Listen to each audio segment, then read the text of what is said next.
So ఏడో చూసినా విరమణకు సంబంధించిన వార్తలైతే కనిపిస్తున్నాయి.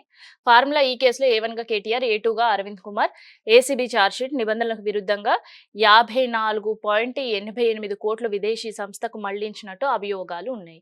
సో అభియోగాలున్నాయి. గడిచిన సంవత్సరంన్నర నుంచి కంటిన్యూ అవుతుంది. ఈ ఎపిసోడ్ ఇంకొక 2 సంవత్సరాలు కూడా ఇట్లే కంటిన్యూ అవుతది. వీళ్ళపైన చర్యలు తీసుకోవాలి అంటే సరైన ఆధారాలు ఉండవు. సో విదేశీ కంపెనీ అవును మాకు డబ్బులొచ్చినాయి అంటుంది. ఇక్కడ నుంచి రాష్ట్ర ప్రభుత్వం అవును మేము పంపించినాం అంటుంది.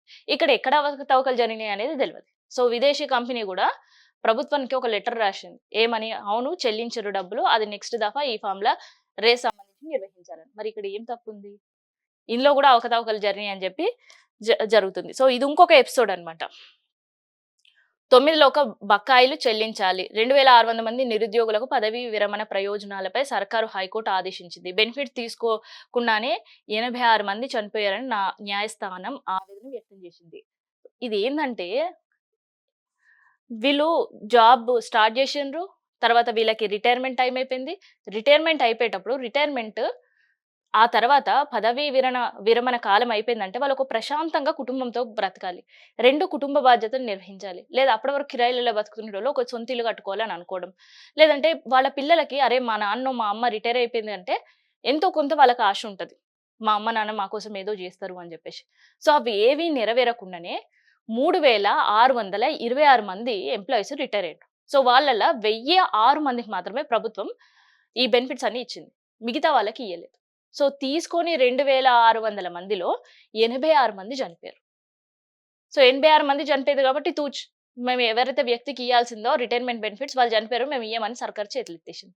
మిగతా 2600 మంది ఏం చేశారో తెలుసా? మా గతి కూడా ఇట్లనే ఉంటదేమో, మేము సావుకు దగ్గరగా ఉన్నాం, మాకు వచ్చే డబ్బులు మాకొస్తే మేము అప్పులు కట్టుకుంటామో, లేదంటే కుటుంబానికి ఆర్థికంగా సహాయంగా ఉంటామో ఏదో ఒకటి చేస్తాం కదా. లేదంటే ఇప్పుడు మా ఆరోగ్య పరిస్థితులు బాలేవు కాబట్టి హాస్పిటల్ చూపించుకోవడానికి కూడా మా దగ్గర డబ్బులు లేవు, అప్పులు ఇచ్చేటోళ్ళు మాకు దిక్కులు లేరని చెప్పేసి కోర్టును ఆశ్రయించింది. కోర్టు ఏప్రిల్ 9వ తారీఖున ఆఖరి వాయిదా పెట్టింది. సో ఇన్ కేస్ 9 వరకు ఈ 2600 మందికి గనక మీరు చెల్లించకపోతే ప్రతిసారి మేము పిలిచినప్పుడల్లా వ్యక్తిగతంగా మీరు హాజరు కావాల్సిందే అని సర్కార్ని హెచ్చరించింది. ఇక కోర్టు మాట వింటరా లేదా అనేది చూడాలి.